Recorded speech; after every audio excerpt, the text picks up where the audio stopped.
Hello guys, welcome once again. स्वागत है आपका एक और नई वीडियो में। होपफुली आप सब बढ़िया होंगे।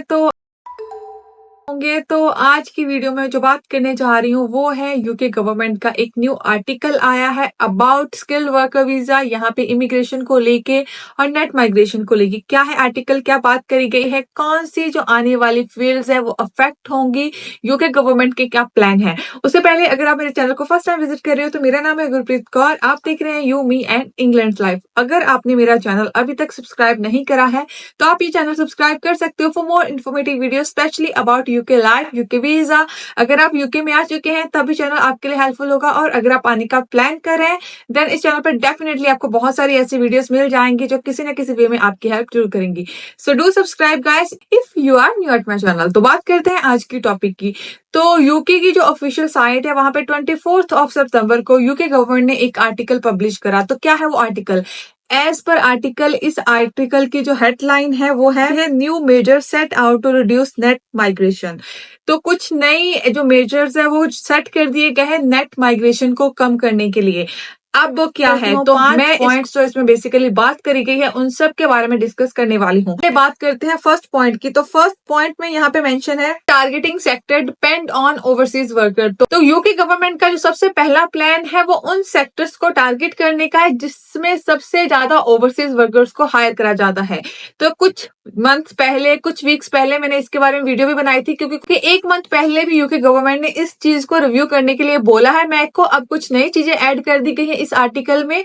तो बेसिकली यहाँ पे जो इंजीनियरिंग एंड आईटी की फील्ड है, बहुत ज्यादा लोगों को इन दो फील्ड में हायर करा जाता है बाहर से। जो यूके की जो गवर्नमेंट है वो इसे कम करने का प्लान कर रही है। तो वो इन सेक्टर्स को टारगेट करने का जो एम है वो बना रही है कि इन सेक्टर में जो हायरिंग होती है उसे कम करा जाए। इसलिए जो मैक माइग्रेशन एडवाइजरी कमेटी है वो इसकी असेसमेंट कर रही है, वो इसका रिव्यू भी पब्लिश करेगी। जैसे मैंने पहले बोला कि यूके गवर्नमेंट ने ये जो बात है वो एक मंथ पहले ही बोल दी है मैक को। इसके बारे में भी उन्होंने आर्टिकल दिया था कि मैक को इस फील्ड में रिव्यू करने के लिए बोल दिया गया। तो यहाँ पे यूके की जो यहाँ पे फाइनेंशियल टाइम है उन्होंने एक डेटा भी पब्लिश करा था यहाँ पे, स्पेशली जब फर्स्ट टाइम यूके की गवर्नमेंट ने मैक को रिव्यू करने के लिए बोला था। एज पर दिस डेटा यहाँ पे जो आईटी में सबसे ज्यादा लोग रिक्रूट होते हैं उन्होंने लास्ट फाइनेंशियल ईयर का डेटा पब्लिश करा है 2023 मार्च से 24 मार्च तक का।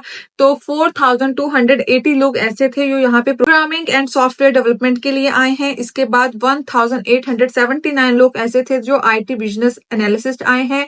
वेब डिजाइन एंड डेवलपमेंट में 1198 लोग आए हैं। डिजाइन एंड डेवलपमेंट इंजीनियर्स में जो वीजा मिला है 1035 लोगों को मिला है, एंड जो अदर इंजीनियर्स हैं 919 लोगों को वीजा मिला है। तो बेसिकली ये पूरी रिपोर्ट पब्लिश करी है। ऐसा प्रिडिक्ट करा जा रहा है कि हेल्थ केयर के बाद जो सबसे ज्यादा वीजा लग रहे हैं वो आईटी की फील्ड में है। 67,703 स्किल वर्कर वीजा लगे थे हेल्थ केयर के बाद, जिसमें कि 4000 जो थे वो इंजीनियर थे और IT जो वीजा थे वो ग्रांट करे गए थे। ये तो बात हुई आईटी की फील्ड में, जिसको कि मैं अब रिव्यू बात करते हैं कि सेकंड पॉइंट क्या है इस आर्टिकल में।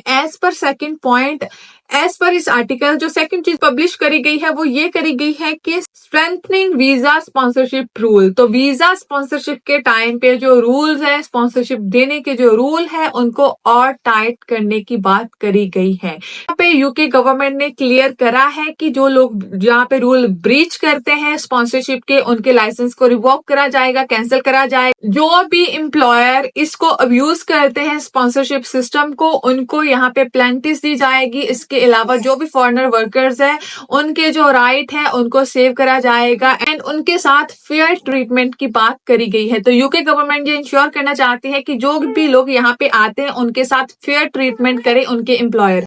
तो इन सारी चीजों को अचीव करने के लिए वो क्या वर्क करेंगे इसका भी मेंशन नहीं है, पर क्या वो प्लान करें इन फ्यूचर के लिए ये उन्होंने मेंशन करा है। अब बात करते हैं third point, collaborating with skills and labour market policies. Last time UK की जो होम सेक्रेटरी थे टाइम पर उन्होंने बात करी थी कि यहाँ के लोगों को स्किल करा जाएगा। तो पर अब इसमें उन्होंने अपना प्लान बताया है कि वो कोलैबोरेशन कर रहे हैं अलग अलग यहाँ की ऑर्गेनाइजेशन के साथ जो कि इस चीज पे वर्क कर सकते हैं। इसमें उन्होंने मेंशन करा है कि कौन सी ऑर्गेनाइजेशन ऑप्शन हो सकती है। स्किल्स इंग्लैंड है, इसमें department of for work and pension है, जो कि इस चीज में आगे आके वर्क कर सकते हैं ताकि यहाँ के जो लोकल्स हैं उनको स्किल्स सिखाई जाए। उनका यूके गवर्नमेंट का जो मेन प्लान है वो यही है कि जो भी फील्ड्स हैं जिनमें ज्यादा रिलाई करना पड़ता है गवर्नमेंट को, ज्यादा एम्प्लॉयर्स को रिलाई करना पड़ता है बाहर से लोगों को बुलाने के लिए, उन फील्ड्स में यहाँ के लोगों को स्किल करा जाए। तो अलग अलग बॉडीज के साथ कोलैबोरेशन करके जो प्लान है यूके गवर्नमेंट वो बना रही है। 4th पॉइंट की increase salary for skill worker visa. तो लास्ट गवर्नमेंट ने यहाँ पे ऑलरेडी सैलरी इंक्रीज कर दी थी 38,700।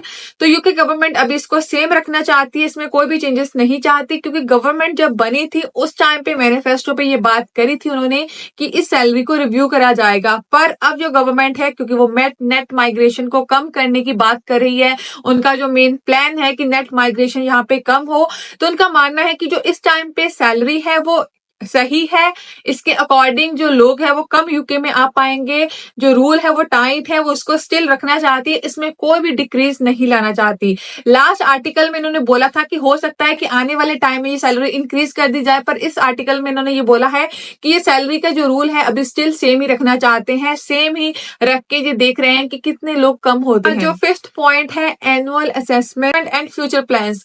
तो इस बार यूके की जो गवर्नमेंट है उन्होंने ये क्लियर कर दिया है कि ऐसा नहीं है कि वो जो नए प्लान बना रहे हैं उसे सिर्फ प्लान बना के छोड़ देंगे। उनका ये भी मानना है कि वो एनुअली चेक करेंगे कि क्या उनके जो प्लान है वो वर्क कर रहे हैं, कितना जो गैप है यहाँ पे स्किल्स एंड लोगों के बीच में कम हुआ है, वैकेंसीज के बीच में कम हुआ है। इसका मतलब ये है कि अगर वो किसी भी ऑर्गेनाइजेशन के साथ कोलैब करें, क्या वो कोलैब एक्चुअल में वर्क कर रहा है, क्या यहाँ के लोग एक्चुअल में स्किल सीख रहे हैं, क्या यहाँ की जो कंपनीज है उनके पास जो ऑप्शंस है लोकल्स को हायर करने की वो इंक्रीज हो रही है, कि अभी भी वो ओवरसीज वर्कर पे ही डिपेंड कर रही हैं। तो ओवरऑल यूके की गवर्नमेंट का प्लान ये है कि वो हर ईयर में जो भी उनकी बॉडीज है, जो भी उनकी ऑर्गेनाइजेशंस है जिनके साथ वो कोलैब करेंगी, उनसे रिपोर्ट लेंगी, प्रॉपर उनके साथ डिस्कशन करा जाएगा कि कितने लोग स्किल हुए हैं एंड कितने लोगों को जॉब मिल पाई है एंड कंपनीज की क्या सिचुएशन है। तो एनुअली हर चीज चेक करी जाएगी, उसके बाद जो नेक्स्ट प्लान है वो बनाए जाएंगे। तो बेसिकली यूके की गवर्नमेंट टोटली एक्शन में आ चुकी है यहाँ पे नेट माइग्रेशन को कम करने के लिए। तो वो बार बार सेम काइंड ऑफ आर्टिकल जो पब्लिश कर रही है वो इसलिए कर रही है ताकि जो लोग हैं वो वॉर्न हो जाए। हो सकता है कि मेजर चेंजेस कुछ रूल्स में देखने के लिए आने वाले टाइम में मिल जाए।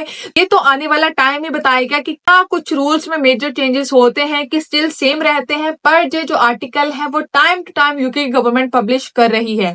तो गाइस ये थी आज की वीडियो अबाउट क्विक अपडेट, जो कि रिसेंट आर्टिकल आया है यूके ऑफिशियल साइट पे। तो होपफुली ये आपके लिए इन्फॉर्मेटिव रही होगी। अगर आप और ऐसे इन्फॉर्मेटिव वीडियो देखने में इंटरेस्टेड है तो डू सब्सक्राइब दिस चैनल। इसके अलावा आप मेरा सेकंड यूट्यूब चैनल भी सब्सक्राइब कर सकते हो, जिसपे आप लाइफ बेस्ड डेली इन्फॉर्मेशन वो मैं वहां पे शेयर करती रहती हूँ थ्रू ब्लॉगिंग। तो इसके अलावा मुझे फॉलो कर सकते हो ऑन इंस्टाग्राम, फेसबुक का ग्रुप भी ज्वाइन कर सकते हो, पेज भी लाइक कर सकते हो। सबका जो लिंक है नीचे लिंक ट्री का एक लिंक दिया हुआ है, जिसके सिंगल क्लिक पे आपको मेरे सारे के सारे सोशल मीडिया प्लेटफॉर्म्स मिल जाएंगे। तो गाइस जल्दी ही मिलते हैं नेक्स्ट वीडियो में। Till then keep subscribing, keep supporting, bye bye.